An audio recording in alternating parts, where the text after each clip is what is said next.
the show where we talk about real film movies, which are both the same thing, but we'll talk about the news and reviews and your views on film and TV, and comic books too. We'd love to hear from you.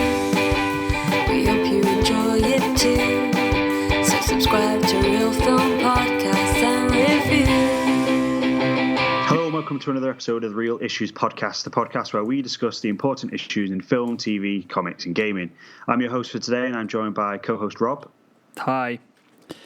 And this week we'll be chatting about the marketing and technology behind the latest Planet of the Apes film, and then we're going to review the film itself. Oh shit, yeah, I forgot about the question. Yeah. Just get it up. Yeah. First though, while you're doing that, do you want to have a quick chat about what you've seen or you've been doing? Well, I had kind of hoped that you'd watched Game of Thrones, to be honest. But for some reason, you haven't bothered doing that. So that's what I've been doing. Some of it in a couple of days, probably. Because you can't afford £6. Yeah, when I can afford Now TV. Just stream it. No, I'm not illegal downloading it. In case you get arrested and thrown in jail. Destroying the industry by doing that. So I will get around to it. But if you buy Now TV anyway after that, then it's fine. What? If you pay for it eventually, then it's fine. No, I'll just pay for it tomorrow So when I get paid. It's not on your conscience then? Yeah, it's not my conscience, exactly, yeah. Don't have to worry about it. No, to be fair, I've been quite busy anyway, so I'll just get around to it next week sometime. I'll start watching it and we can do a bit of chatting about it, how we think it's going. I'll give you a spoiler-free take if you want. Yeah, go on. First episode, bit shit. Bit of a boring kind of what's everyone up to over summer kind of episode. Sounds fun. Where it's just like, yeah, everyone's just doing what we knew they were going to do. Second episode was better. Some revelations, things happened. Interesting. That's all I'll say because I'll watch it. Paul's been hating it though. Paul's hated it. Why? I don't know. He didn't want to spoil anything for me, but he said he's hated it apparently. So. Oh dear. Paul didn't like last season either, did he? So. No, he didn't know, but he thinks this is even worse than last season. So. Is this issue like the bad people are now, the good people are winning now though?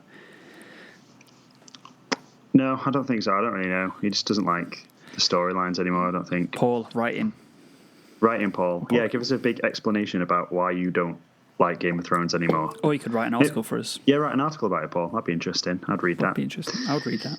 To be fair, I have lost interest in it over the years, to be fair. Yeah, I have as well. But that's because... Like, I used to watch all the seasons in the previous season, the build-up into the new season, and I'd watch it when they screened it at like 2 a.m, whatever, so at the same time as the American one. Thinking about doing that tonight, actually, because I'm not in work all week. Yeah. But then now I'm just like, 2 episodes have been and gone, and I'm like, yeah, I'll get around to it when I can. Yeah, 5 and 6 weren't great. Last episode 6 was good. Or particularly the opening, like artistically were very good. Yeah. But I feel like, because like the books diverge... Like I lost interest in the books as well because they diverge from the characters that you kind of start off with quite a lot. Yeah. So like 4 and 5, a lot of them are focused on new characters. And you're just kind of like, well, I'm not really that interested in them. Yeah, exactly. And like I think the show's done that as well, where they've kind of like obviously Ned and Robb Stark were quite big popular characters, and obviously you can't keep them alive for the sake of it. But then like Arya's a completely different character. And kind of not really likable anymore. Sansa's not really likable at any point. Like Daenerys kind of again has gone, like everyone's kind of got less likable as a character as it's gone on. And then they've got, I don't know whether that's part of it or not, but yeah, from my point of view, I don't really like anyone in it. So yeah, I kind of get, like, my thing is now, like, you just kind of expect someone to die now for no real reason other than trying to shock people, and I'm not really into that anymore. Yeah. I was like, the first couple were really good, and now I'm just like, just kind of killing people for fun, really, and I don't really like that kind of storytelling of going, oh, we're going to build up this person's really important, this is going to be cool, this is going to be huge, and then just kill them and be like, yeah, they're dead now. So that's not happening anymore. I don't mind. I don't really like that, and they've done that a couple of times quite bad. I mean, with like the Red Wedding, obviously that was cool, but that storyline of King in the North has kind of continued on anyway, and it's had different tangents from that, which is cool. But like other ones, like the Viper in the Mountain, really annoyed me. Yeah, it's pointless. Like, so pointless. I was like, why is that even in there? It's not clever storytelling. But it's a good fight, anyway, wasn't it? Cool fight. It was cool, and then it just made a good gif, like, hasn't it? It was like, all right, okay, whatever. Yeah, anyway. I'm still like pretty invested in it. I'm still looking forward to the books because the books are like they're kind of similar in that they've lost some characters, but the new characters they've introduced are kind of just as interesting. Whereas the new characters they've introduced in the show, like the Dawn people, are a massive boring. part of the books, but in the show they just like can't be arsed with them. Yeah. Like what's his name? The king. It's not the king. Is he the king? Not the king. Is he? The guy in the wheelchair. Yeah. King, like he's still alive in the books, Prince. and he's still like a really big part of it. Yeah. Like he's like a genius, like a tactical genius. But yeah, in the show, he's just like this guy in a wheelchair. He's just a bit shit. Yeah, he's a bit of a he's a bit wet, isn't he? Like, wet less. Yeah. As Mum would just call him. to kill him. Yeah. Yeah, but that's kind of. I really enjoyed actually last episode because it was the first episode in a while where I thought I kind of don't want it to end. Yeah. And I think because a lot of it fulfilled stuff that had been teased or promised for a while. Yeah. Whereas it feels like kind of 5 and 6 were kind of treading water a bit because they were trying to kind of maybe stick to the books a bit too much or kind of stay or try not to maybe overtake the books. Whereas I think like last episode for me, like there was quite a lot of payoff. And the weird thing is now, like people have said, like it feels like fan fiction, but like it kind of is fan fiction. Like you can't. They've got nothing to base this on. They've got like George R. R. Martin's like plans, obviously, but there's no dialogue. There's no paragraphs of exposition they're basing this on. It kind of is going to be a bit fan fictiony. Like you can't really avoid that, I don't think. Yeah. Because the bait they're making it up. Oh well, see what happens. It's still I'll good watch TV. Some. It's still miles better than the shit that most people watch, like fucking Love Island. Have you watched, read anything else? I've been reading American Vampire by Scott Snyder and Stephen King. Is this good? It is good. It's very good. I've only read like the first couple of issues, but yeah, I'm enjoying it so far. I don't really know kind of where it's going at the moment, so it's kind of hard to judge what it is, but yeah. Well, you can review it when you've finished it. Yeah, I will do that. Anything else? Is this all on me? Have you not been... No, I'm just asking before I tell you what I've been doing. No, don't think so.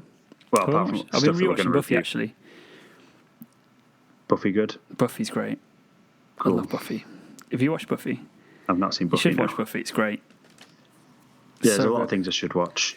I've got like 60 DVDs upstairs that I should watch. To watch Buffy, like you can binge her, like do you know you've been missing Parks and Rec, and it's ruined, it's left like a hole in your life. Yeah. Just stick Buffy in the hole, Matt. What's Buffy on? Is Buffy on any streaming service? Pardon? Claire's got the DVD actually. If you get it off Claire. Yeah, maybe. Or Amazon. Amazon Prime. I'll steal your Amazon. Yeah, it's on there actually. If you've got it on your PlayStation, you can. Because we bought it, so you can watch it. Yeah, I'll use yours. Cool. I watched the Oasis documentary, Supersonic. Was it proper good? It was really good, actually. It's really cool, interesting look into the early years.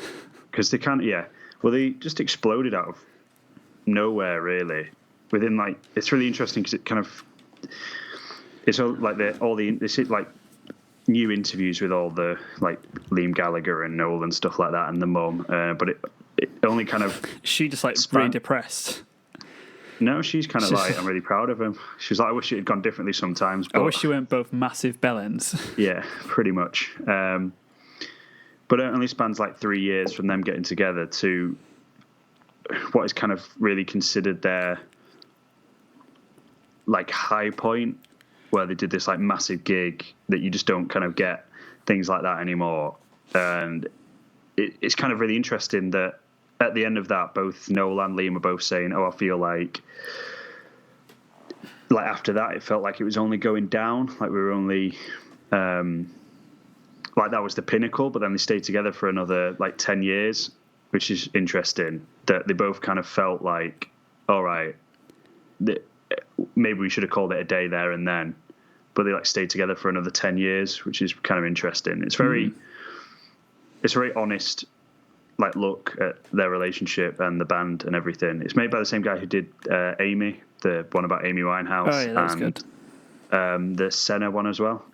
So he's really good documentary director. It's really cool style, and yeah, if you're a fan of Oasis, I think it's really good.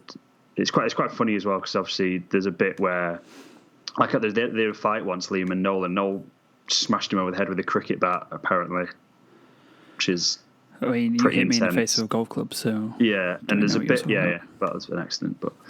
Yeah, anyway, there's a bit where Noel's saying about how Liam always wanted his songwriting talent. He's like, yeah, I know he always wanted it, but, you know, he's a cool guy, you know, he's cooler than I am, everything. And then he just kind of pauses, and he just goes... But there's not a day go by where I don't wish I could rock a Parker like that kid. And you're just like, you're trying to compare your like songwriting talent to the way that Liam can wear a coat. I was like, they're kind of not really. You've sort of made millions and millions of pounds and been one of the best-selling, record-breaking artists of all time based on your songwriting ability, and you're trying to compare that to your brother being able to pull off a coat. But no, it's a really good documentary, so check it out. Didn't Liam do the One Manchester thing in an orange cagoule? Yeah, and it's sold out the next day. The cagoule? Oh, yeah, online, yeah. What? Why would anyone want to look like Liam Gallagher? Liam Gallagher is mental. Apart from that, I've not really been doing much. Apart from I started playing Civilization again on my computer, and I got a bit obsessed, so... It's a bit sad. Less said about that, the better, really. Yeah. I've got a problem. That's where the drinking started. Yeah, I'm an addict. Genghis Khan's taking over Eastern Europe. Yep, pretty much. Yeah. I think I'm about to... Mum, bring me a beer. Yeah, I made a pact with America and then realised it was a mistake, and everyone was like, we're not happy you've made a pact with America. And then Egypt declared war on me. And then quickly offered me loads of stuff to stop killing them because I was owning them everywhere. And I was like, okay, yeah. Fine. I don't want to fight anymore. I'll kill you again anyway. Yeah. Anyway, should we move on to our main topic of the day? Yeah. Which is War 4? War 4, yes. For the Planet of the Apes? War 4. For the Planet of the Apes. Okay, yeah. War for the Planet of the Apes. I'll edit that stuff out and then it'll sound like you know what you're talking about. Like, in here, do you like monkey noises? Yeah. Or like a song from the film. Either or. It's up to you. He's a smart one, isn't he? What are you going to name him? Do they look like just apes to you? He saved our lives. He was remarkable. Apes together! Strong! You're him. You're Caesar. We've been searching for you for so long. I do not start this war. I fight only to protect apes. Have you got this poll up? Got this poll ready? It's a poll? Yeah. I'll give a bit of background to this poll first. Question of the week. The question of the week, yeah. So obviously one of the things we said at the start of the show was that we're going to talk about some of the marketing decisions around this film. Oh, we did, Matt. Callbacks earlier on. Which were... Setting it up like a true writer. Yeah, exactly, yeah. Structure. Foreshadowing. You're basically like Nolan, aren't you? Yeah, pretty much. So that scene where in The Prestige, Bale says, do you love me? And he says, not today. Yeah, that is exactly what this is. This is exactly what you've just done, Matt. Exactly the same thing. So the marketing for this film, for some reason, the marketing heads decided that this was released on a Wednesday, and they decided for the first 2 days they were only going to show this film in 3D. So, like, none of the cinemas were even sent the 2D version, so you couldn't even, think about playing it. You only got sent the 3D versions. This was met with kind of a bit of backlash, I suppose. Some people weren't happy. I suppose it meant that a lot of people ended up waiting for the weekend until it was on 2D and everything. But as it was in 2D by the weekend, I suppose probably didn't affect the the box office opening weekend that much. But it was kind of an interesting decision, really. I've not ever seen any film really market it like that before. Going when we're only going to release it in 3D to try and make people. I don't know. What do you think? Like the thought is there? They're trying to push 3D, or they're trying to maybe think up the say. I think they're trying to trick people into going to 3D. Yeah, but do you think that's from a point of view of we can charge more for 3D and make more money off 3D films, or is it we're trying to advance the technology and get more people on board with it? It wasn't shot in 3D, was it? I don't think so. As far as I'm aware, but most films aren't anymore. It's nothing to do with technology. It's purely money. But that's what I don't understand, because I think a lot of people would have ended up waiting. I did till the weekend to watch it. I've got a bad left eye, so I don't see stuff in 3D, like 3D properly, because my depth perception isn't right. So I can't get any benefit out of 3D, and it often looks blurry and just a bit shit. Like I don't know if that's just because 3D is a bit blurry and a bit shit, or because I can't see it properly, but. Yeah, so I was really excited for this, and it would have been a film that I'd gone to see opening night without question. But yeah, I'll wait till Friday because I'm not paying extra money as well. Like my unlimited card covers like my cinema tickets. I'm not paying extra on top of that to go and see a film in a format that I don't want to see it in. Why would you? It really annoyed me actually. Like why would you do that? Why would you assume that people are either one, stupid enough not to know it's in 3D, or two, just want to go and see 3D? It's just irritating. Like it's just really ignorant and arrogant of them to just to throw that out there. Like why would you? Definitely. Why would you kind of punish people who don't want to pay the extra money, or like can't afford to pay the extra money because it's already an expensive day going to cinema, or punish people who have bad eyesight? It just seems very stupid for a thing it's technology that fucking nobody in the world wants because it's shite. It adds nothing to a cinema experience. So that's your opinion, Robert. Well, we're going to go into a poll, which would, I think, back up my opinion, actually. No, that's just a lot of people's opinions. There are some people that think, like I've watched some films in it and gone, that was cool. I don't care. If you make a good film, that'd be like... Oh, yeah, it's definitely about enhancing... Like, you've got to have a good film anyway. You can't just rely a film on 3D, which is what a lot of people do. Not any film, no, but I think it can enhance specific films in specific moments. I think that's the issue that... It's often done badly. Yeah, it's all been done pretty badly and done for the wrong reasons, and everything kind of gets a post-production 3D conversion nowadays rather than actually being shot in 3D, because like the best 3D I have seen are films where it's shot in 3D for like to try and be used in that sort of the Hobbit trilogy as an example for that, like shooting in 48 frames a second and shooting in 3D with 3D cameras to be broadcast and shown in 3D, which, whether the technology works or not, fair play to them for trying to kind of push it and everything. And it's interesting because some people are obviously willing to pay upgrades for certain things. So, we'll be speaking about Dunkirk in one of our next episodes. People have seemed very happy to pay the upgrade to IMAX for that, which is about £18 a ticket which is more expensive than a 3D showing.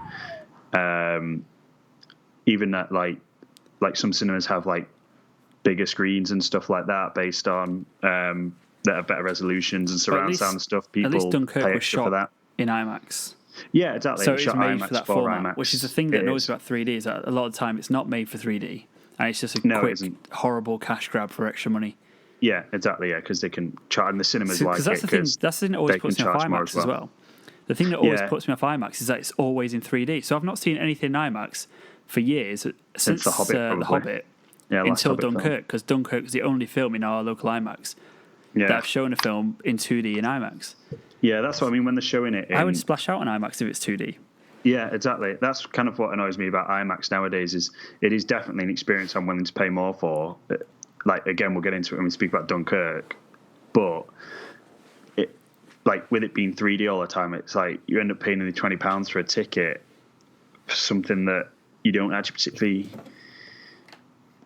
kind of like. And it is obviously different with IMAX because there are usually, and with 3D, you know, there are usually other showings of 2D and non-IMAX screenings, so you can, you know, pick and choose. But seats, the shit I feel like, viewings. I think it's very kind of strange how they all IMAX seem to be 3D when it is 3D. It should be like have one 3D, one non-3D. Like go back, like you have to drop the price then, don't you? So yeah, but you can drop the price, but you'll get surely there's a balance between dropping the price because it's not a 3D film, but more people coming and watching it because a lot of people don't like 3D films. Yeah, but it's like, Joe, like when I went to the cinema, I don't know if you still get this, but I used to get it a lot where people you would come through to gate, hand the tickets over, you give them 3D glasses, and they'd be like, "Oh, I didn't realize it was in 3D." Yeah, I tell like most people don't. That's the thing, like they trick people. They know people don't know it's in 3D or don't care about what they're booking, and they trick them into paying more money.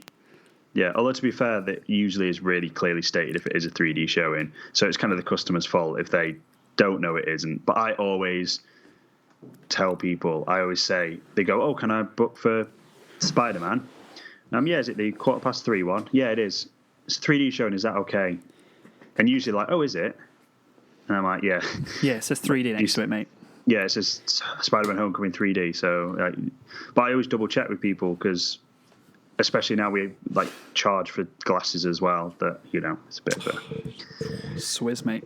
Awkward. Although the ticket price did go down because it used to, so you can take your 3D glasses and bring them back and save yourself some money. But people don't, so who knows? But yeah, like I think it's just, as you say, it's wrong to not give people an option. Like, if you want to release a film in 3D, you're going to get people like that do want to come and watch it in 3D because some people do like it, or I think you get people that don't really know what they're talking about going, "Oh, well, there's 3D showing, so that's like the way to watch this film." And with Planet of the Apes, maybe going, "Oh, because it's like CGI and stuff, it'll look better in 3D, so I'll go and watch it in 3D," which is kind of very misguided in terms of this film. If anyone's, do you know, because like generally CGI heavy films are the ones that will benefit from 3D in any way, shape or form. People might see Planet of the Apes as, "Oh, it's a CGI heavy film, I'll watch it in 3D," because that's going to be the ultimate way to kind of experience it. I just don't get this, like, but it's like our Cineworld like does this advert where it's like the 4DX thing, whatever it is, where someone comes along and throws a bucket of water on your head or something. Yeah, and it's like it shows this bit about this like couple in a chair in like a car crash, but like as if that's a good thing. I'm like, I don't really want to be in a car crash when I'm watching a film. I kind of just want to watch the film. Yeah, I just want to enjoy. There's a point where people think that, or like filmmakers or studios seem to think that people want to actually be the character in the film. And I'm like, I don't, and I'm watching it. It's a film. It's not a virtual reality video game. It's a film. Yeah. I don't need anything else. If you make it an emotionally investable plot with characters that are emotionally investable, I will invest in it. I don't need like this extra shite to make me think that I'm there. I don't need to know that I'm there. I know I'm not there. That's not the point of watching a film. The point of watching a film is not to think that I am this person. Like, I don't really understand where this whole immersive thing's come from. It just doesn't make any sense to me at all. Yeah, like I've never understood 4D experiences. Like, I don't get it. Don't get it at all. They're just kind of so just like, do this. It's cool. Give us more money. Yeah.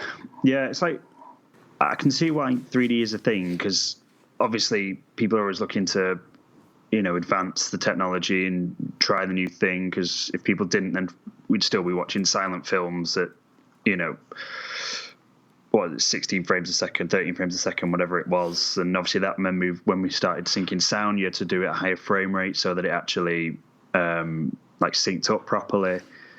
And then they moved from like 35mm film to 70mm film, and now it's gone to digital, and no one even the people that shoot on film generally are shooting 35mm nowadays, apart from Christopher Nolan. So it's kind of strange. It kind of like technology with film seems to have like reached a point, and then people are kind of trying to do something with it, and then people are like, okay, like, nah, let's keep it kind of how it is. Like the higher frame rates on The Hobbit, that's not taken off. Like I know Avatar are supposedly shooting like 60 frames a second, but that didn't, like, it wasn't something that people jumped on. I mean, people seem to have jumped on 3D because there obviously be enough people. Haven't they? It's not like a full half-assed. Yeah, like it's not full again. Whatever you say about Peter Jackson's Hobbit trilogy, like he went all out on that, going, I want to try all this new technology, and I want to see, like, I want to make a film like that and see what it's like. Maybe you should have spent more time writing a script. Maybe, yeah.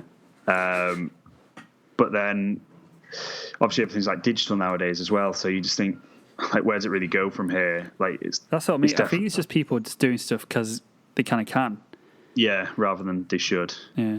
I mean, like this film, obviously, the whole 3D thing's all kind of debacle, but it's got a huge thing of technology that's like incredible. Like, well, yeah, exactly. Unbelievable. Like the performance capture in this film is just unreal. Like, it's so unreal that it's actually real. I've honestly never seen anything like it, and you apart think from an actual monkey, that's like it. Yeah, exactly.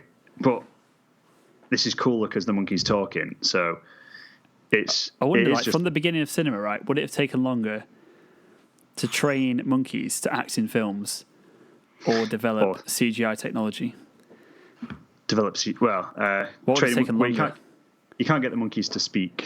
So, well, maybe if this was the sole goal of humanity was to get monkeys to talk enough so we can put them in a film. I don't know. Be cheap, wouldn't it?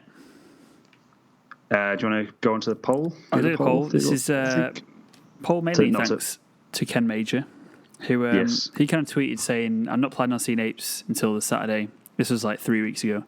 But he said, but 3D only screens until Friday does seem like a cynical ploy to get a bigger opening weekend, which we've kind of already talked about. And then I had a big chat with Ken about it, and he was like, sounds like a good question of the week.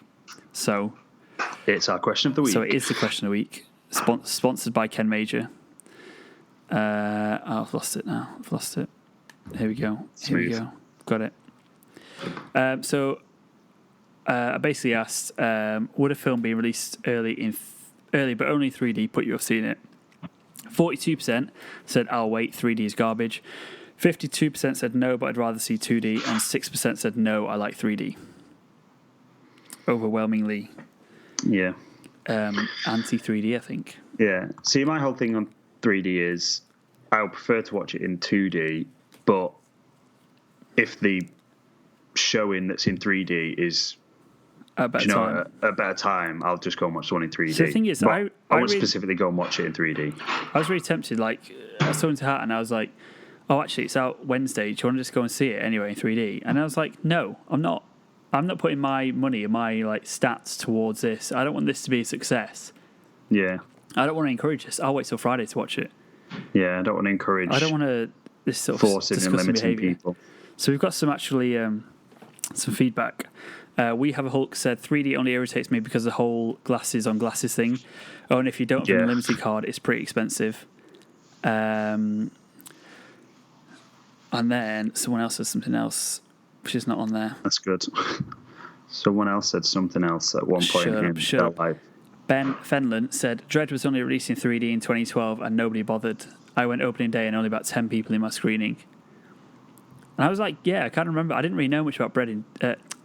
Bread? Yeah. I've never heard of bread until 2013. Wholeness. And then I was just like, it's like a base carbohydrate, isn't it? It's good. It's pretty good. But yeah, I remember seeing Dredd being advertised. And I remember the advertising was so heavy on 3D. Yeah, it was terrible. It was like the title of the film is Dredd 3D. Yeah. And just being like, why is this? Yeah, that's why that film wasn't successful. Because why is this a thing? But I didn't see it in cinemas, and it's a great film. I wish I had. It's a great film, and the reason there's not been a sequel and it bombed at the box office because they were like, check out this cool 3D, and everyone was like, no, I'm good. Nah, mate, it's all right. And it's not really like a 3D sort of film either. It's sort of more... It's gritty and down to earth, and I don't understand why. It's probably because there's those hallucinogenic sequences, and they were like, oh, what stuff's flying out the screen at people? Let's do that, man. Yeah, that's it. But yeah, I'm not one of these 3D haters. I am. I'm kind of I'm against it just when it's sort done of- lazily. Like Peter Jackson, if you Yeah. want to do it Peter Jackson's way, up the frame rate, shoot it in 3D. Well, if you want to try and advance the technology, fair enough. But yeah, if you're just doing it for a cash grab, you can do one. yeah, very much like Apes. Like, this is the biggest 3D cash grab like ever. At least when other people have released it, they've given the 2D option as well. It's like you can see either one. You know, it's your choice. That's the annoying. That's the really annoying thing. Was that it's kind of if you. Yeah, we've said enough about this. It's fine. We have said enough about this. Maybe too much. Do you want to move on to the actual film itself then? Yeah, go on. Guess we went to the cinema this week. We saw some films and we watched some Netflix. Listen up to our ill-informed opinions, and then go and see it all anyway. Because who knows, not us, but we'll rate it anyway. Should we do non-spoilers first for this, and then we'll do maybe some spoilers and stuff. Is this one of the best film trilogies ever, Rob? Ever? Or should we answer that at the end? It's a big question to start with. Probably jump the gun with that one, aren't I? Maybe a little bit. Yeah, we'll answer that one at the end. So, more foreshadowing. Unless we forget. Stay tuned to the after the break.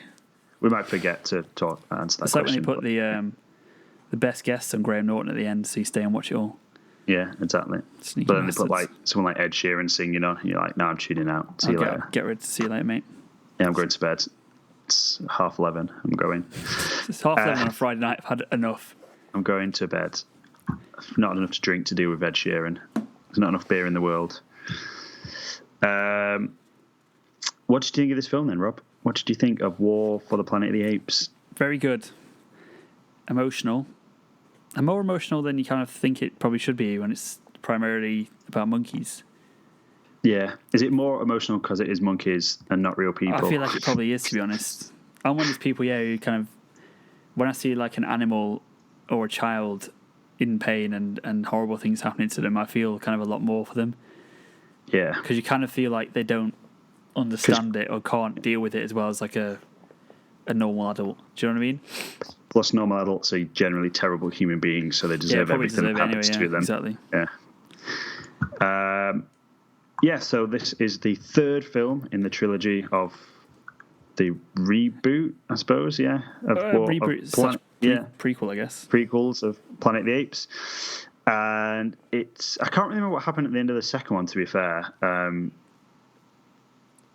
But this picks up with... Yeah. Yeah, this one, it's kind of...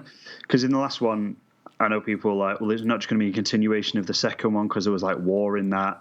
And I was like, well, it's a little bit different with the war, with the fighting in the second one, that it very much seemed like desperate humans really, really trying to survive. And like Gary Oldman's wife was like ill, was she, or something? And he was just trying to get like power back to his little village with his people and everything. Whereas in this, it's very much these soldiers are kind of almost like cultish in the way that they approach everything, and they almost see the apes as some sort of like higher power judgment, I suppose, that they're taking the place of humans. Yeah. And so they're not going to just sit down and let it all happen. They're going to try and kill as many apes as they can on the way out. But obviously Caesar's doing his usual Caesar thing and just trying to make sure that everyone's all right. Being a hero, man. Being a hero, get the apes to safety. He never wants conflict, but he's willing to do bad things if he has to. If someone makes him angry. Yeah, if someone makes him angry, he's gonna do it. And I think this film, I really enjoyed this film. I thought it was really... What I loved about it wasn't just... Because after watching the trailer, you kind of think this just looks like a big CGI war kind of thing. Yeah, but it was it's so not, focused on two characters, yeah, and that's why it worked so well because it was Caesar and Woody Harrelson's Colonel. Who does he have a name? Yeah. He's never mentioned by name, and I think his name's on his jacket or something. But yeah, it was literally just these two guys, and even less, maybe just even one guy. Like there's supporting cast members, but they don't really do an awful lot. They're just kind of there really to facilitate Caesar's own kind of personal journey. Yeah, and that's why it's so good because it's it's such a big scale, but also I like that it's so personal. It's a personal thing, but then there is a bigger goal as well, like for Caesar and everyone. And like I liked that it was kind of more than. I mean, obviously the soldiers were just like, yeah, we're going to come and kill the ape. We want to kill the apes, but at the same time, there was more to their kind of regime than they kind of have a reason as well to do that. Yeah, they kind of have a reason, and there is like, as I say, it almost is like a cult sort of vibe to it, which I thought was quite cool. And obviously, the ape, you've seen this in the trailers, like this little girl that the apes find, and they're looking after her. And that turns out to be a really interesting plot point, actually, and kind of sort of like mythology within the world of what's happening. I thought that was really interesting because I wasn't really sure how she was going to fit in. I was like, oh, right, that's pretty cool. What's going on there? And as we've mentioned, the technology is just out of this world. I mean, if those apes weren't talking, you'd be like, that's a real animal. Yeah, it's crazy. Like, there wasn't one shot where I was like, that doesn't look real. And it goes. I don't understand how all films don't like. I don't understand how any film nowadays that is above like 100 million has shoddy CGI. Laziness. Because if something's got like 30 40 million pound budget, but it's got a bit of CGI and it's a bit ropey, you just go, oh, it don't matter. Like, it's a low budget film, done the best of what they got. But when something like like Doctor Who. You really watch like Chris Eccles's Doctor Who and you think, what is the budget for this? Yeah, it's like a 5K episode. Yeah. Shot on an iPhone. Yeah, it's pretty bad. But something like Beauty and the Beast, where the beast looks rubbish, all the servants that are turned into like the teapot and everything, they all look a bit naff. And you're just like, this is Disney. How have they not brought someone like Andy Serkis's company on board to even like just Weta just like motion capture the beast? Yeah, because Caesar looked real, like you. It's unbelievable. All the monkeys looked real, and there was sometimes 30, 40 of them on screen at once. The beast, it's like one character that you've got to get right. Yeah. That's not hard. I don't understand. I don't think most people care about that sort of stuff, though. They don't, but they should. Should do. Exactly. They should, because that is a main character within a film, and like if the technology's not there, that character can't like emote properly, and it does draw me out of a film if I'm watching something and there's a character that's obvious CGI. Rogue One. Yeah. And yeah, it's things like that. Just Star Wars in general, a lot of it. But yeah, I really liked this film. I thought it was a really great end to the trilogy. Wrapped it up really nicely. Yeah, it's good stuff. No, without spoilers. Without spoilers. No kind of loose ends or anything. I think I really enjoyed it. Anything you want to add before we go on to spoilers stuff? It's very grim, isn't it? It's pretty grim, yeah. But kind of like I've seen a lot of people saying this is like really depressing and made them really sad, and like it is at parts, but it's also there's really nice like character beats in there. Yeah, really good stuff. Yeah, Maurice, who's the orangutan. Yeah, Maurice is mint. We all need a Maurice in life. Even the ending's like it's kind of bittersweet, but yeah, it's kind of an upbeat kind of ending. Yeah, there's hope in there as well. Like Caesar's character is a kind of a hopeful character. Yeah, he's defiant. It's not like watching something like Dread or where he kind of is just a sad guy doing sad things and like all the time. There are kind of moments of hope and levity in there. Yeah, exactly, and like uplifting, like powerful moments as well. Do you know when like the apes come together and everything, and they're doing the little sign for like apes together? Yeah, it's nice. You're like, pretty cool, pretty good stuff. Should we do spoilers then? We can speak a bit more about things that happen specifically in this film. So if you don't want to know, turn it off. Come back in a little bit when we're actually we'll probably be done by the time you come back. So just turn it off. Yeah, go and watch the film and maybe, I don't know, listen to the rest of it after you've seen the film. So the thing that I found most interesting, because obviously you know that generally it's going to be the apes are trying to survive and they get caught up in by the humans and all that sort of stuff. But like, as the thing I found most interesting was the disease that's coming back to the humans again. Yeah, good science. Because obviously, everything knows that the like the disease that wiped the humans out, like spawned from came from like apes originally, and but then the remaining humans that are still alive now are the ones that are like resistant to that strain, but they all carry it. They're all carriers of it, and then obviously this is mutated and it's starting to come back, and it's sort of like de-evolving humans. Yeah, and which kind of explains. It's kind of a link to the original, isn't it? Yeah, with where the humans are the muting. whole. Yeah, and he's the girl in the film. She can't talk because she's got this disease, and it means she's basically de-evolving. She can't speak, and it makes you like simpler and everything. And like I found that kind of really interesting. And Woody Harrelson's character, the whole thing of why he's doing what he's doing is because he believes this is like a thing that's like judgment. So there's that bit where Woody Harrelson's giving his big speech about kind of threatening, saying about the disease that they've got going on, and how he almost sees it as his job to make sure that it doesn't spread, and to basically do anything that he can to keep like humanity like alive and everything, and even saying that he killed his own son because his son was getting this new strain of the disease and he didn't want it to spread, so he like shot his own son in the head. And like you get the idea that he's a bit of a psychopath, and I kind of like that because he was kind of like a cult like leader, like when these people from like the Westboro Baptist Church and stuff that are just so mental and just believe what they believe so strongly that that no sort of logical, reasonable argument is going to make them kind of see otherwise. Which I that was really good. Pretty cool. I've seen people are saying he's ripped off Brando in Apocalypse Now. I've not seen Apocalypse Now, so maybe he has. What? Is a little bit. I don't know. No, that's fine. You have to draw inspiration from things, like.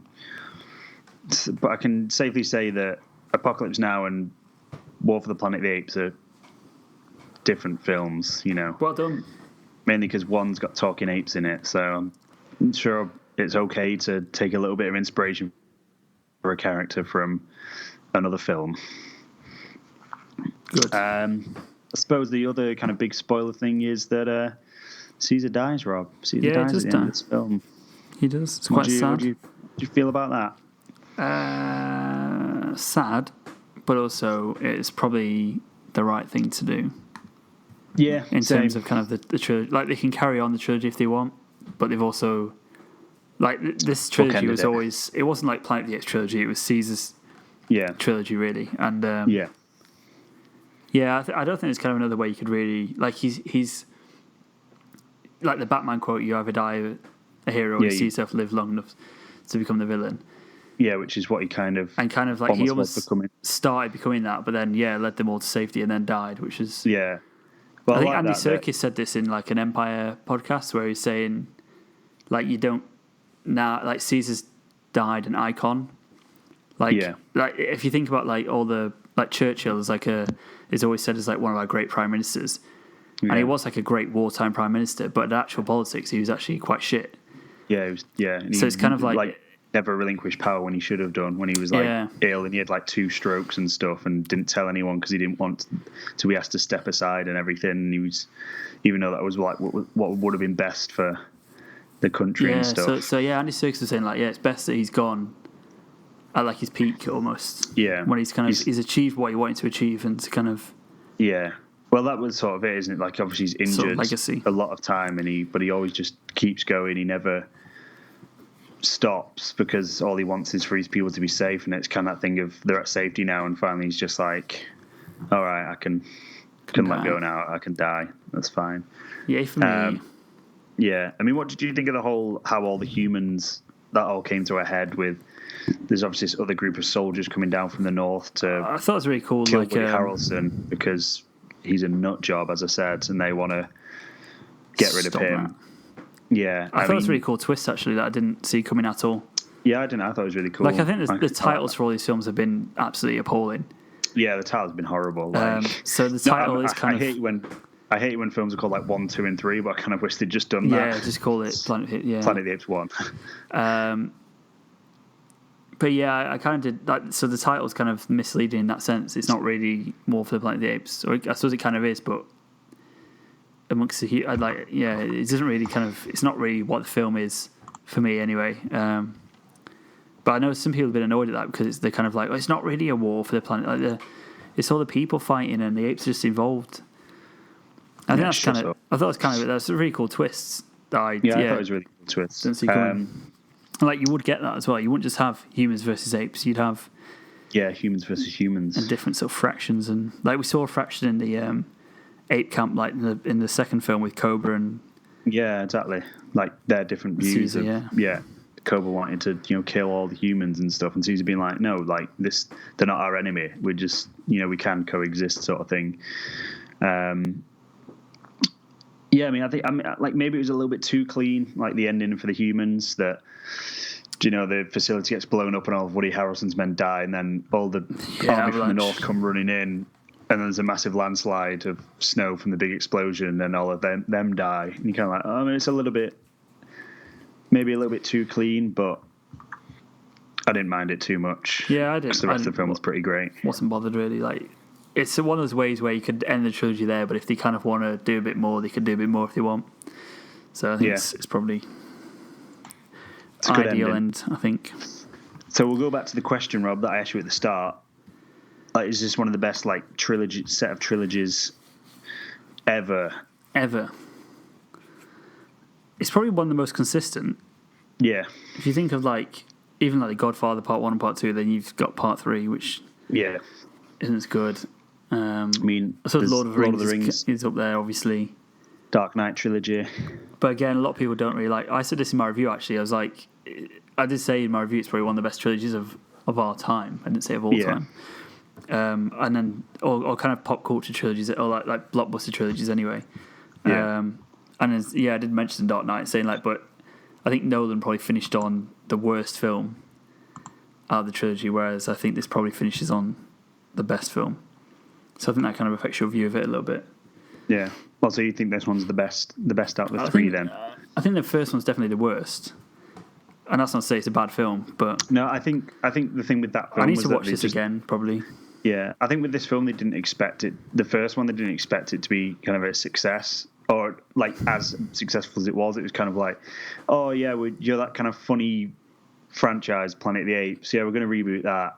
Yeah. And people might not take it very seriously because, the first ones were high science fiction, and then the Tim Burton one was just terrible, and so they were kind of like, all right, let's make it and see what happens. And then it was really good, and then they were, all right, okay, cool, yeah, okay, let's make a second one then. Okay, let's make a third one. So yeah, I think I'd have to rewatch them all together. I think because I do really, really like the first one. But I think they could have done better with James Franco as the casting. I don't dislike the guy, but it does seem a bit weird. I think they could have got someone really, really cool in that part, a really great actor. But I think at the time, probably the people weren't queuing up for that part, to come and play it. I mean, obviously in the second two, the main characters were, human characters anyway, were Gary Oldman and Woody Harrelson. So they kind of did do a bit of a step up after that point. But does this, going off on a slight little tangent here, does this give you a lot of hope for the solo Batman film, which obviously been directed by Matt Reeves, who did this and the previous one? he's done such a good job of delivering like quite a bleak kind of film full of optimism, focused on a single character like so well. Like, and that's kind of what I always said about, like, people said like Batman v Superman was too dark, and I kind of say that like Nolan's trilogy is pretty dark, but it had like a hopeful character. Yeah, it's like optimistic. He just kind of draw like I think Matt Reeves said this himself. He's drawn parallels between Batman and Caesar. Like, they're both these isolated characters who feel like they need to change the world on their own. They're both kind of been through trauma, and like they're all like alone, and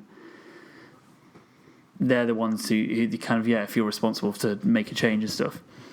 Yeah. So yeah, and then also his quote about saying he wants to do a noir detective comic story. I was just like, well, that's. I think we did a podcast like the week before saying that's exactly what we wanted, and then he came out and said that's what he's going to do, and I was like, yeah, yes, please. You obviously listened to our podcast and went, that's a good idea. Exactly. That's what I'm going to do now. I'll take my money now, please, Matt Reeves. Yeah.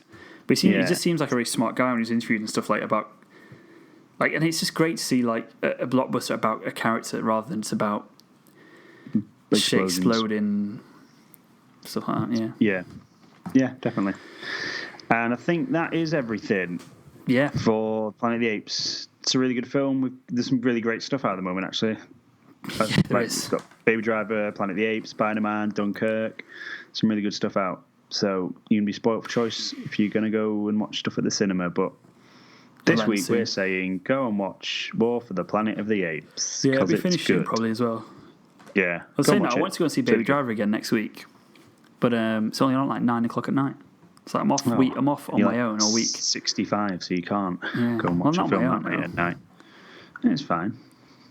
It's all right. I want to go in the daytime though. I want stuff to do in the daytime when I was off work. That's the point. Well, don't go and watch Baby Driver then. Well, no, you I'm can't. not going to because it's not on. So there we go. But yeah, this is a really good film. Go and watch that.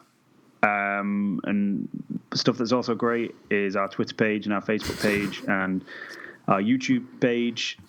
So check them out as well. Before or after you go and watch Planet of the Apes. I don't really mind, as long as you do. And help us out a little bit. And if you enjoyed the episode, share it around with your friends and your family and your dog. If your dog's got an iPhone, you can subscribe, and that'd be real nice. Yeah, because we think there might be a weird issue with the feed. Yeah, we think so. So mine's been a bit funny. So if anyone's got any weird stuff going on with the feed, maybe unsubscribe and resubscribe, and it's just sort out. I've cancelled because we migrated a while ago, but since then the stats have been all weird. Basically. So we think maybe there's because you've got 2 feeds coming up on yours, which definitely isn't right. So if you've got that, take it off and just do it again. Yeah, and it should be fine. Yeah, it should be all good. We don't want you missing out on this pure gold content that we create every week or every week and a half, depending on whenever we can be asked. Yeah, whenever we do things. But yeah, we're talking about Dunkirk next week. On next episode. Don't know how long I'll leave. When next episode, when we discuss it right after this. We've got some hot stuff for you. Tune back in after the break. Yeah, so make sure you keep coming back, hit subscribe, and all that sort of stuff. Thanks, guys. We'll see you next time. See you next time. Bye.